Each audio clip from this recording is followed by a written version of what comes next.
అందరికీ నమస్కారం. ముఖ్యంగా ఈరోజు రాష్ట్ర ప్రభుత్వం ప్రకటించినటువంటి జాబ్ క్యాలెండర్ ఒక జోక్ క్యాలెండర్గా మారిందని చెప్పొచ్చు. It's a trash, బక్వాస్.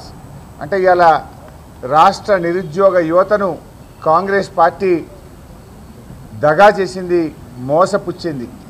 వాళ్ళు చెప్పింది ఏంటంటే ఆ రోజు మొదటి సంవత్సరమే మేము 2 లక్షల ఉద్యోగాలు ఇస్తాము అని చెప్పి అన్ని పత్రికల్లో ఫుల్ పేజ్ అడ్వర్టైజ్మెంట్లు ఇచ్చారు. వాళ్ళ ఏఐసిసి నాయకుడు రాహుల్ గాంధీ వచ్చి నాది గ్యారంటీ అని నమ్మబలికాడు.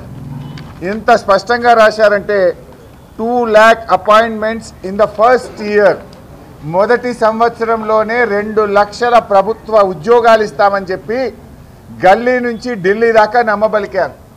పత్రికల్లో అడ్వర్టైజ్మెంట్లు ఇచ్చారు. ఎలక్షన్ ప్రచారంలో ఊరూరికి చెప్పారు. నిరుద్యోగ యువతకు బస్సులు పెట్టి గ్రామాల్లో పంపించి ఊర్లలో ప్రచారం చేయించి ఓట్లు వేయించుకున్నారు. గద్దెనెక్కినాక ఇవాళ మాట మార్చిండ్రు. ఓడ దాటిదాకా ఓడ మల్లప్ప, ఓడ దాటినాక బోడ మల్లప్ప కథ ఉన్నది ఇవాళ రేవంత్ రెడ్డి కథ. ఇవాళ కాంగ్రెస్ పార్టీని రేవంత్ రెడ్డి గారు గత కొద్ది రోజులుగా నిరుద్యోగ యువత స్పష్టంగా అడుగుతూ వచ్చింది జాబ్ క్యాలెండర్ ఎప్పుడు అని. మొదటి క్యాబినెట్లోనే పెడతాం, జాబ్ క్యాలెండర్ ఇస్తాము అన్నారు. 8 నెలల తర్వాత ఊరిచ్చి 8 నెలల తర్వాత ఇవాళ జాబ్ క్యాలెండర్ ఇస్తే వీళ్ళు ఏమన్నా ఉన్నదా? ఏవి 2 లక్షల ఉద్యోగాలు?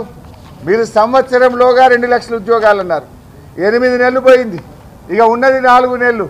ఈ 4 నెలల్లో 2 లక్షల ఉద్యోగాలు ఎట్లా నింపుతారా అని ఎంతో ఆశతో నిరుద్యోగ యువత ఎదురు చూసింది.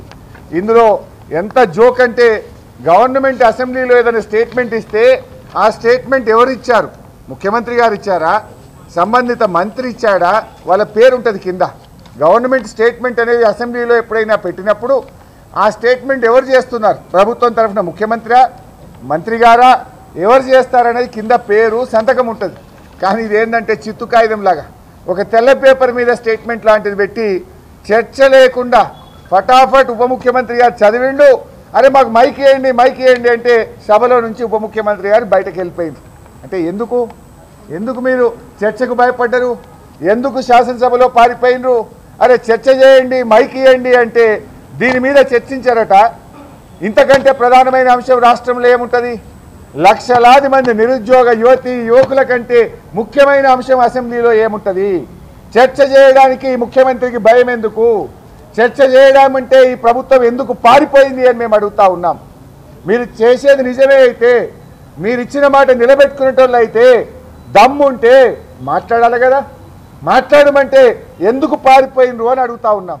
నిరుద్యోగ యువత గురించి మాట్లాడదామంటే దానం నాగేందర్కి మైక్ ఇచ్చి మమ్మల్ని తిట్టించే ప్రయత్నం చేస్తున్నారు. అంటే మీరు మోసం చేసింది కనుక, మీకు ముఖం లేదు కనుక, మాట్లాడడానికి విషయం లేదు కనుక దానం నాగేందర్తో మమ్మల్ని తిట్టించి సభను డైవర్ట్ చేసే ప్రయత్నం చేసింది. కానీ మిమ్మల్ని మేము వదిలిపెట్టాం. తప్పకుండా నిరుద్యోగ యువత పక్షాన బీఆర్ఎస్ పార్టీ పోరాడుతుంది, వాళ్ళకి అండగా నిలబడుతుందని చెప్పి తమ్ముళ్ళందరికీ కూడా నేను తెలియజేస్తా ఉన్నా.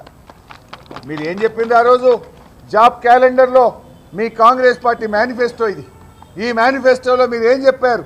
ఒక్కసారి చదివి వినిపిస్తా. మొదటి ఏడాదిలోనే 2 లక్షల ప్రభుత్వ ఉద్యోగాల భర్తీ బోగస్. మొదటి ఏడాదిలోనే SC, ST, BC, minority backlog పోస్టుల భర్తీ బక్వాస్. ప్రతి ఏడాది జూన్ 2 నాటికి అన్ని శాఖల్లో ఖాళీలతో జాబ్ క్యాలెండర్ ప్రకటించి సెప్టెంబర్ 17లోగా నియామకాల పూర్తి. ఆ విషయం ఏది ఇవాళ ప్రకటించిన జాబ్ క్యాలెండర్లో లేదు. నిరుద్యోగ యువతకు 4000 భృతి. ఏమైంది భృతి? ₹1 కూడా భృతి ఇచ్చింది లేదు. ఆ బడ్జెట్లో 1 పైసా దానికి కేటాయించిన పరిస్థితి లేదు. నేను సవాల్ విసురుతా ఉన్నా ముఖ్యమంత్రి గారికి, కాంగ్రెస్ మంత్రులకు.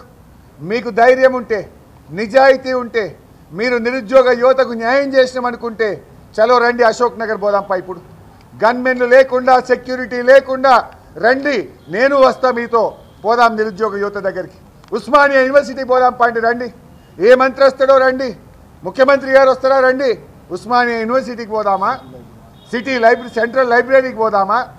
ఏ రాహుల్ గాంధీ గారు అయితే సిటీ సెంట్రల్ లైబ్రరీ మెట్ల మీద కూర్చొని హామీ ఇచ్చింది కదా, ఆ మెట్ల మీద కూర్చొని సిటీ సెంట్రల్ లైబ్రరీలో చదువుకున్న నిరుద్యోగ యువతతో మాట్లాడదాం. అశోక్ నగర్ చౌరస్తాలో మాట్లాడదాం. ఉస్మానియా యూనివర్సిటీ ఆర్ట్స్ కాలేజ్ ముందు మాట్లాడదాం రండి దమ్ముంటే అంటే మీరు ఏ టైం చెప్తారో ఏ డేట్ చెప్తారో చెప్పండి నేను వస్తా పోదాం మాట్లాడదాం నిరుద్యోగ యువతను మీరు మోసం చేసిండ్రా మేం చేసినామా అక్కడే తేల్చుకుందాం అంటే ఇలా మీరు మోసం చేసిండ్రు మీరు రావడం లేదంటే మీరు రాలేదంటే మోసం చేసినట్టు ఒప్పుకున్నట్టే ఎందుకంటే మీకు ముఖం చెల్లక అక్కడికి వస్తే యువత నిలదీస్తుందని మీరు అశోక్ నగర్కో ఆర్ట్స్ కాలేజ్కో సిటీ సెంట్రల్ లైబ్రరీకి రావడానికి మీరు భయపడుతున్నారు ఎన్ని రోజులు దాచుకుంటారు ఎన్ని రోజులు తప్పించుకుంటారు ఎక్కడ తప్పించుకుంటారు ఏం గన్మెన్లను పెట్టుకొని తిరుగుతారా సెక్యూరిటీలను పెట్టుకొని తిరుగుతారా దయచేసి ఇప్పటికైనా యువతకు క్షమాపణ చెప్పండి నేను అడుగుతా ఉన్నా రాహుల్ గాంధీ గారు నీ క్రెడిబిలిటీ ఏంది వాట్ ఈజ్ యువర్ క్రెడిబిలిటీ నువ్వు వచ్చి ఇప్పుడు సమాధానం చెప్పు రాహుల్ గాంధీ నువ్వు రాకపోతే నిరుద్యోగ యువతను తీసుకొని మేమే నీ ఏఐసిసి కార్యాలయానికి వస్తాం ఢిల్లీకి వస్తాం నిన్ను నిలదీస్తాం బిడ్డ అడుగుతాం ఢిల్లీలోనే నిన్ను అడుగుతాం ఏంది అంటే నువ్వేం చెప్పినావు ఎన్నికల ముందు 4,000 భృతి ఇస్తా